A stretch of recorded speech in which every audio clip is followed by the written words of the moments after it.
esta presentación, la última de esta Feria del Libro, precisamente, que teníamos prevista para la tarde de hoy. En concreto, es el libro El tráfico de personas entre Ceuta y la península ibérica en el siglo XVI, esclavos africanos y cautivos europeos. Contamos con su autor, Rafael Pérez García. Rafael nació en Sevilla en 1975, se licenció en Historia Moderna y Contemporánea en la Universidad Autónoma de Madrid, se doctoró más tarde, en 2004, en la Universidad de Sevilla. Es profesor en este momento del Departamento de Historia Moderna de esa misma universidad y ha centrado básicamente su línea de investigación en la historia cultural y en la historia de la espiritualidad en la España de los siglos XV al XVII, ¿no? Sus dos obras, más, aparte de muchos artículos y colaboraciones en obras colectivas, etcétera, sus dos obras individuales más destacables son Sociología y Lectura Espiritual en la Castilla del Renacimiento, 1470-1560, de 2005, y La Imprenta de la Lectura Espiritual Castellana en la España del Renacimiento, de 2006.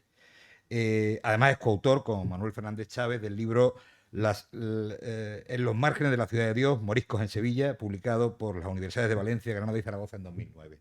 Este libro que nos presenta hoy es fruto de un trabajo de investigación que fue becado por el Instituto de Estudios Ceutí. Creo que en aquel momento, ¿en qué año fue la década? 17. En el 17, pues efectivamente, yo era todavía decano de la sección de historia, creo que además informé la beca en su momento, cuando concedimos el trabajo, y bueno, pues se ha visto magníficamente culminado, y bueno, pues hoy por eso, gracias a ese trabajo de investigación de Rafael, podemos presentar este libro del tráfico de personas en Ceuta. Muchas gracias, Rafael, por tu presencia y bueno, pues estamos encantados de escucharte. Muchas gracias por la presentación. Muchas gracias a todas las personas que están aquí o que nos siguen. Este libro sobre el tráfico de personas, tengo que decir que es un libro de historia y también es un libro, diría, casi fruto de la casualidad, porque desde hace bastantes años, diría como cerca de 20 años, junto a mis temas de historia cultural, empecé a interesarme por la historia de la esclavitud, primero en Sevilla, luego en Andalucía, luego en el mundo atlántico, pero no había prestado atención al mundo de los cautivos cristianos en el norte de África. Además, aunque existen trabajos, existen libros y artículos sobre cautivos en Tetuán, algunos antiguos y clásicos, algunos editados por el Instituto de Estudios Ceutíes. Sin embargo, la mayor parte de la historiografía, de los historiadores que se han dedicado o que han escrito libros que han tenido repercusión sobre el tema de los cautivos cristianos en el norte de África, fundamentalmente se centran en Argel y olvidan Ceuta y esta parte del norte de África. O le prestan una atención mínima y no le dan el menor interés. Y realmente será mi opinión hasta que hace unos años, antes del 2017, en el Archivo de Protocolos de Sevilla, empecé a encontrar una serie de documentos que están aquí publicados en este libro, documentos escritos en Ceuta en el siglo XVI, y que estaban copiados en el Archivo de Protocolos de Sevilla y que mostraban una realidad del rescate de cautivos cristianos en Tetuán a través de Ceuta, que realmente yo no conocía, y en cuanto empecé a estudiar el tema me di cuenta de que realmente era un tema muy, muy desconocido. Y eso fue lo que, bueno, me causó el interés de tratar el tema. Lo dejé.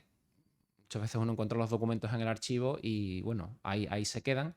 Pero luego, bueno, siguiendo con mis investigaciones acerca del tráfico de esclavos entre el siglo XV y el siglo XVI, me fui dando cuenta de que desde finales del siglo XV apareció una ruta muy poco estudiada, una ruta de tráfico de esclavos, tanto desde lo que es el Marruecos atlántico actual, como desde el África subsahariana, rutas controladas en principio por los portugueses, rutas de esclavos que penetraban en el Mediterráneo occidental y que abastecían ciudades, especialmente Valencia, pero que esos barcos con esclavos llegaban a las Islas Baleares, llegaban a Barcelona, incluso llegaban a puertos italianos.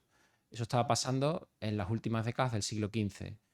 Y eso fue lo que me llevó a plantear la pregunta de si existía alguna relación o cuál podía ser la vinculación entre, por una parte, el tráfico de africanos subsaharianos o musulmanes del norte de África que eran esclavizados por los portugueses y luego vendidos en el Mediterráneo, y a su vez el flujo inverso de personas, de cristianos que eran cautivados y acababan en Tetuán o en otras partes del mundo musulmán.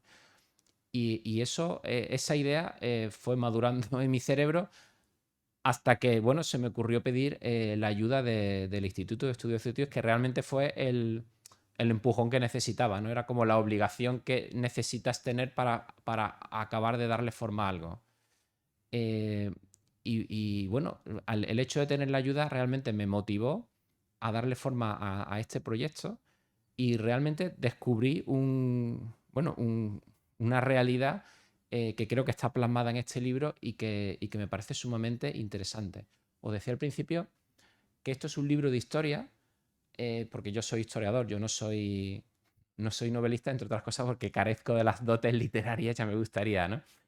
Soy historiador y por lo tanto hago historia, bueno, como he aprendido en la universidad, es decir, nosotros investigamos y a partir de fuentes documentales, de documentación que encontramos en los archivos, crónicas antiguas, restos arqueológicos, en fin, todo aquello que tenemos a mano, intentamos reconstruir algo que no conocemos sencillamente pues porque pasó hace mucho tiempo, ¿no? Y no ha llegado hasta nosotros. Entonces, este libro realmente es un libro documental porque está hecho con documentos, pero es un libro realmente de reconstrucción casi arqueológica, o sea, pieza a pieza, trocito a trocito, de un mundo, de una realidad que en buena medida estaba olvidada. Yo creo que una de las, desde mi punto de vista, obviamente soy el autor y tengo que hablar bien del libro, pero creo que una de las cualidades del libro es la documentación que aporta.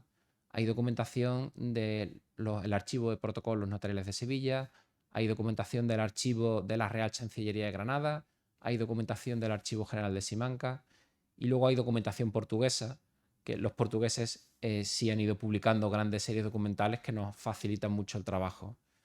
Al cruzar todas esas fuentes que son inéditas, son novedosas y no se conocían, con una infinidad de datos que había desperdigados hay más de 200 referencias bibliográficas en el libro, bueno, creo que se reconstruye un mundo que nos resulta, a las personas del año 2022, curioso, pero que sin embargo nos habla de esa realidad del carácter de Ceuta como un lugar fundamental en el tráfico, un lugar fundamental históricamente, o sea, a lo largo de los siglos y a lo largo de las épocas históricas, en el tráfico de personas, en el trasiego de gentes desde África a la península y desde la península a África.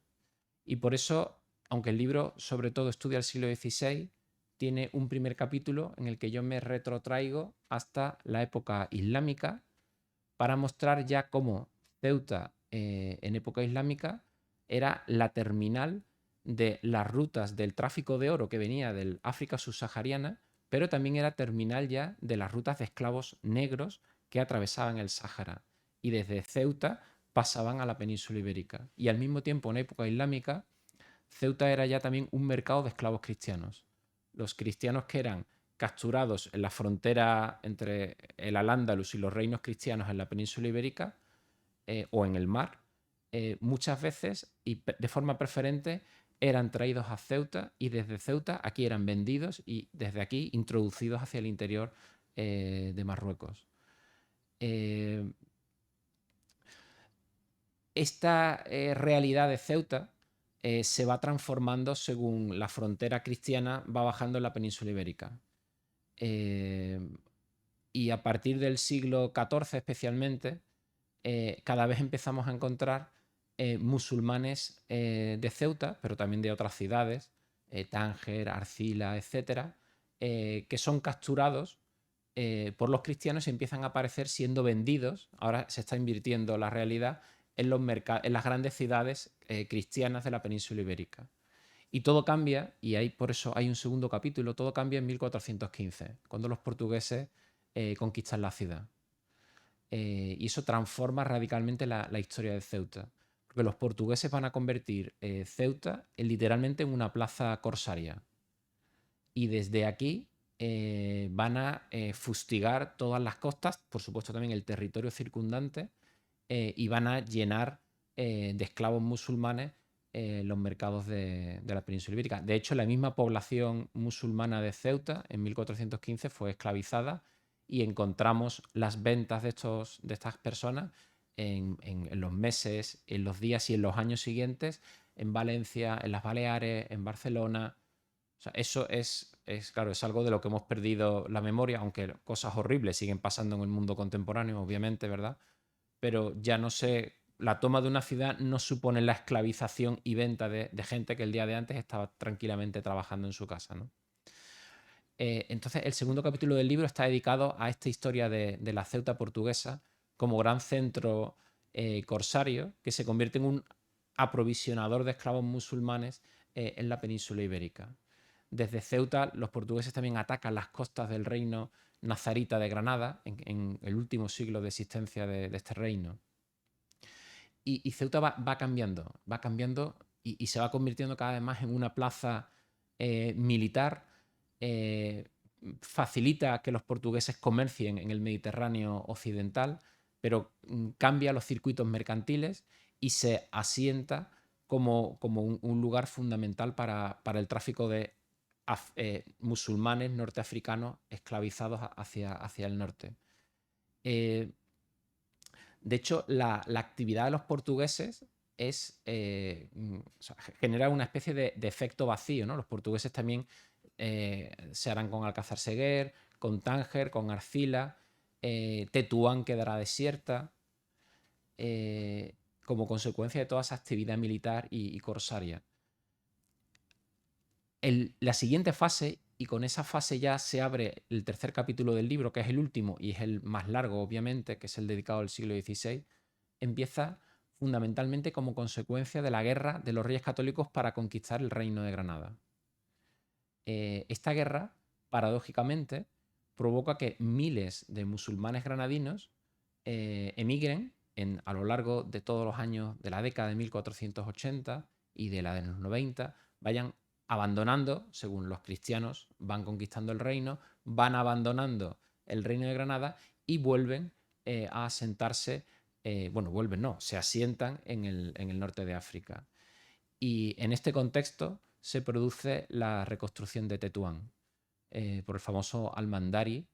El cronista león africano, ¿no? Decía que Al-Mandari tenía 300 jinetes que eran la flor de Granada, y la reconstrucción de Tetuán, claro, cambia de nuevo la historia de Ceuta, porque Ceuta de repente se encuentra con un tú a tú delante que no había tenido antes, ¿no? En la reconstrucción de Tetuán, para la reconstrucción de Tetuán, la construcción de las murallas, de los fosos, de las mazmorras, se emplearon miles de cautivos cristianos. Y aparece, claro, un nuevo enemigo. Se reconstruye Tetuán un poco antes, también, digamos, se ha rehecho Chauen, y luego aparecerá en torno al 1500 Vélez de la Gomera, como son puntos desde los que se va a empezar a castigar las costas de Granada, que ahora ya son, ¿verdad?, castellanas, ya son cristianas. Y esto abre una nueva etapa. Esos años son muy interesantes porque el mar de Alborán y toda la zona del estrecho entra en una espiral de guerra que ya va a durar muchísimo tiempo. O sea, en realidad se alarga ya durante todo el siglo XVI. Es un mundo en guerra, un mundo de enorme violencia, donde poblaciones de uno y otro lado son continuamente atacadas, secuestradas. Unos son vendidos como esclavos en las ciudades andaluzas, otros son capturados y llevados a Tetuán o a Chauen, y desde estos puntos, a su vez, son distribuidos por los mercados que existen como mercados de esclavos de cautivos cristianos, desde Alcazarquivir hasta literalmente Constantinopla. Es todo un circuito. Entonces, en este tercer capítulo del libro, lo que se hace es reconstruir fundamentalmente el circuito de mercados de cautivos cristianos, que es un circuito de en todo el norte de África y en el Mediterráneo oriental, es un circuito de mercados de esclavos. Y para eso se utiliza la documentación que comentaba al principio, que es una documentación muy interesante y muy detallada, porque nos cuenta, nos especifica cada cautivo que es rescatado en Tetuán, aunque hay rescates en otros sitios, pero sobre todo se habla de Tetuán.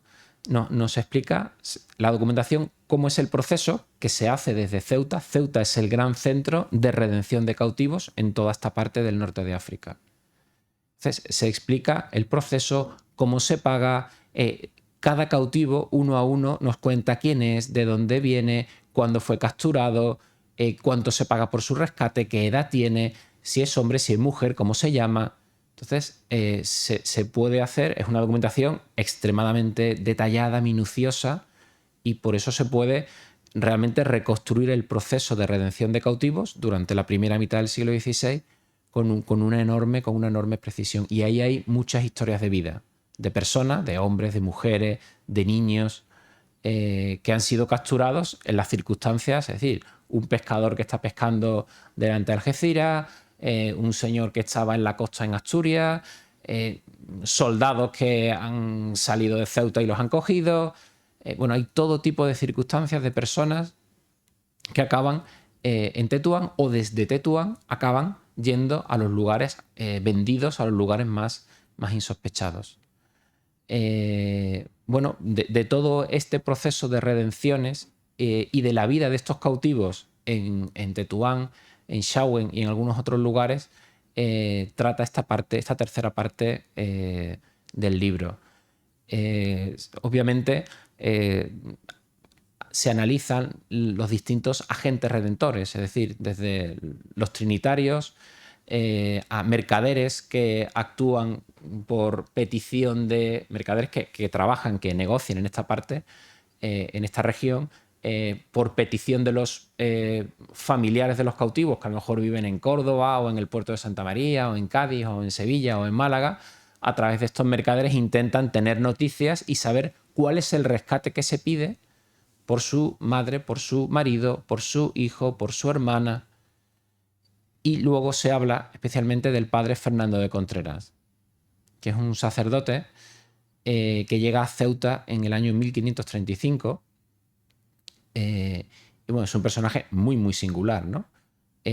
Tuvo incluso un proceso de beatificación en el siglo XVII que no acabó en nada, aunque se conserva la documentación del proceso en la Catedral de Sevilla. Este padre Fernando de Contreras, en un determinado momento de su vida, decide dedicarse a rescatar cautivos cristianos en el norte de África. Empieza por Túnez, luego por Argel y finalmente decide, digamos, poner su base de operaciones en Ceuta. Aquí cuenta con la ayuda de los portugueses, de los sucesivos gobernadores portugueses, que le explican un poco cómo funciona la región, y a partir de ahí este hombre, bueno, a veces va a Tetuán, a veces va hasta Fez a rescatar a los cautivos. Tiene tanto prestigio que en Sevilla, claro, la Sevilla del siglo XVI es una ciudad riquísima por todo el comercio americano y mucha gente con dinero, una nobleza riquísima, unos mercaderes que son multimillonarios, y el padre Fernando Contreras va a Sevilla, predica y la gente le da muchísimo dinero. Ese dinero viene a Ceuta y de aquí se va a Tetuán o se va a Fez y paga, las cantidades que se pagan por rescatar un cautivo son enormes, son enormes. Es literalmente el rescate de un secuestro. O sea, no guarda relación con lo que, por ejemplo, podía valer un esclavo. No, es muchísimo más. ¿Por qué? Porque sus castores saben que alguien o sus familiares, si tienen dinero, o si no, los trinitarios, de alguna forma van a reunir el rescate. Y el padre Contreras se dedica a pedir dinero, literalmente, a los mercaderes, a los nobles, que les dan cantidades enormes de dinero. Todo eso está explicado en el libro. Son sumas impresionantes que nos hablan de que a través de Ceuta se canalizó una enorme cantidad de dinero y de ropa, porque a veces se pagaba también con ropa, hacia Tetuán, hacia Fez. Y que esa economía de la venta o del rescate de cautivos cristianos se convirtió literalmente en un motor que dinamizó toda la economía de la sociedad norteafricana. De hecho, las élites sociales de Tetuán, de Chauen, de buddies, se hacen riquísimas, o sea, ganan miles y miles. En el libro están todos los datos de ducados, de oro, simplemente con el negocio de la captura y del rescate.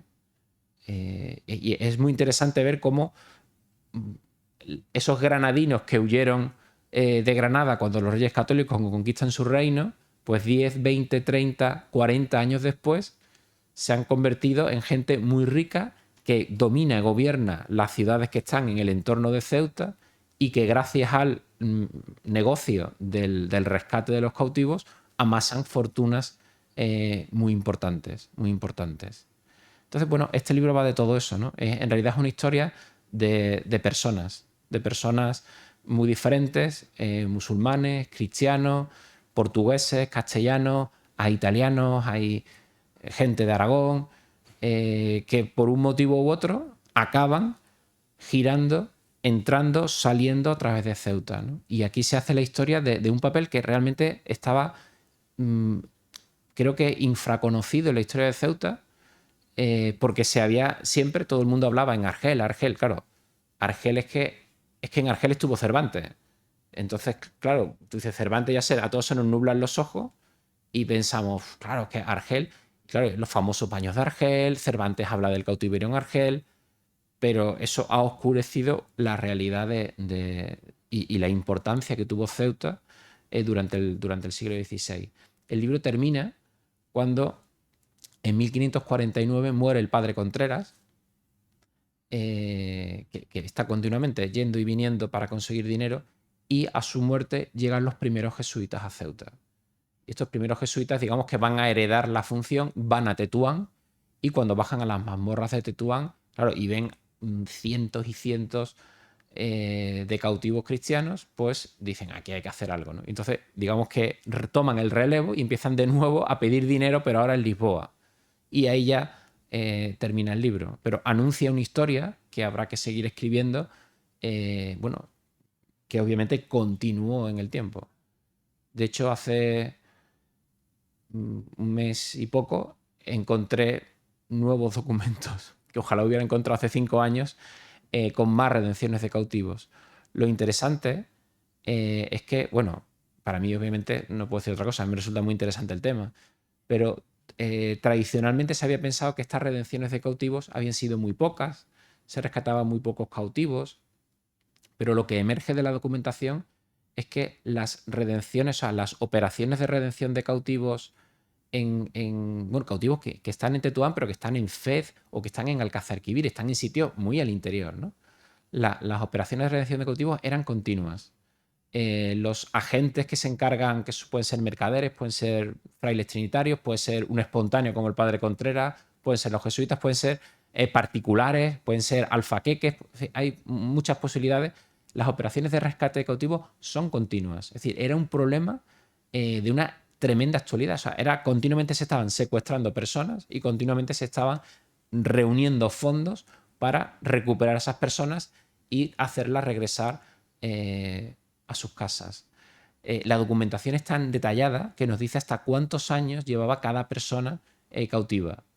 Algunos llevan 1 año, pero otros llevan 20 años o 15 años.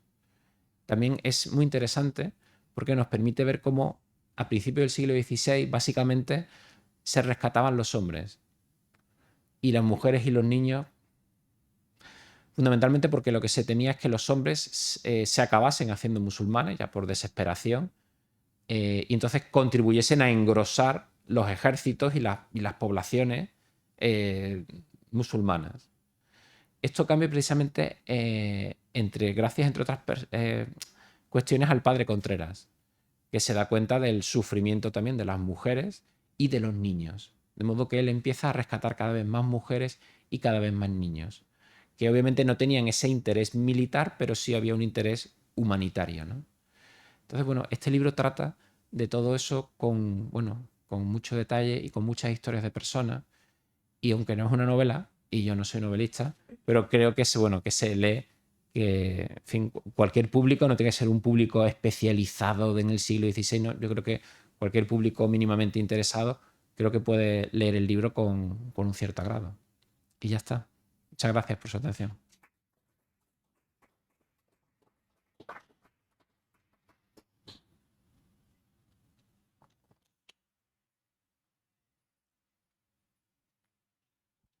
Quería felicitarte por el trabajo porque además creo que llena un hueco importante, ¿no? Teníamos referencias de ese trasiego, pero no tenían la dimensión del que el trabajo que tú aportas, ¿no? Que nos va a permitir rellenar un hueco Sí.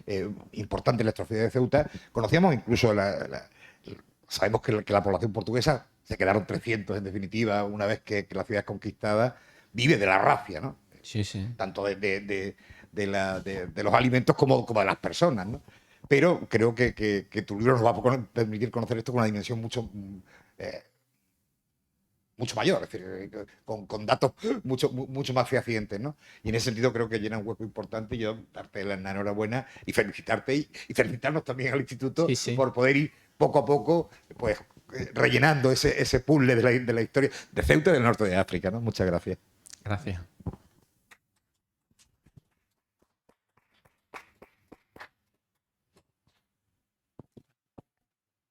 Hay una pregunta ahí.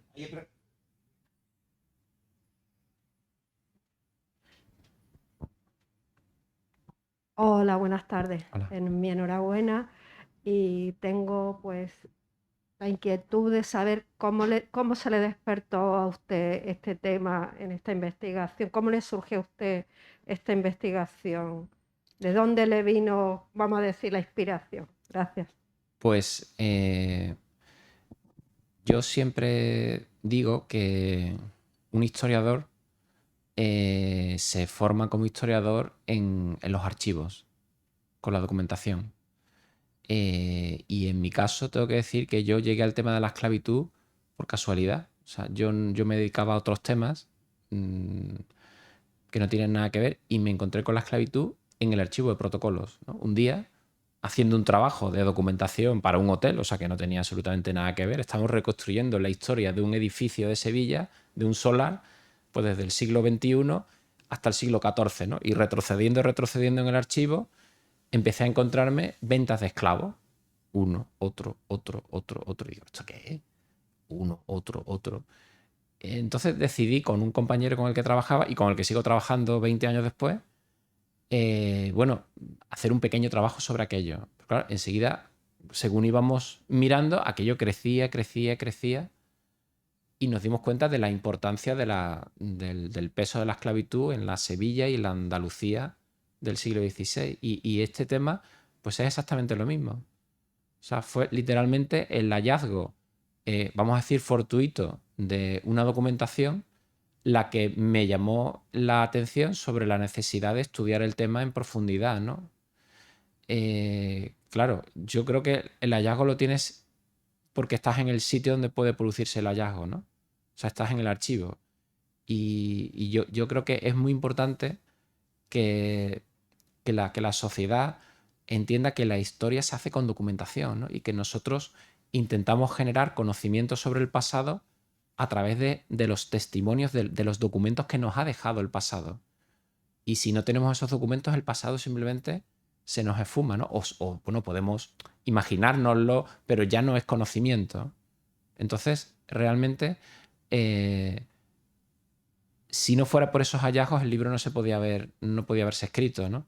Luego, claro, cuando empiezas a tirar del hilo, te das cuenta de que, como en una excavación arqueológica, que es que está todo lleno de trocitos por todas partes, pero claro, no te habías dado cuenta, ¿no? Entonces, cuando empiezas a leer las crónicas portuguesas, las crónicas castellanas, te das cuenta de que esa realidad está por todas partes, pero que hay que ordenar esa información para ver, a ver qué sale, ¿no?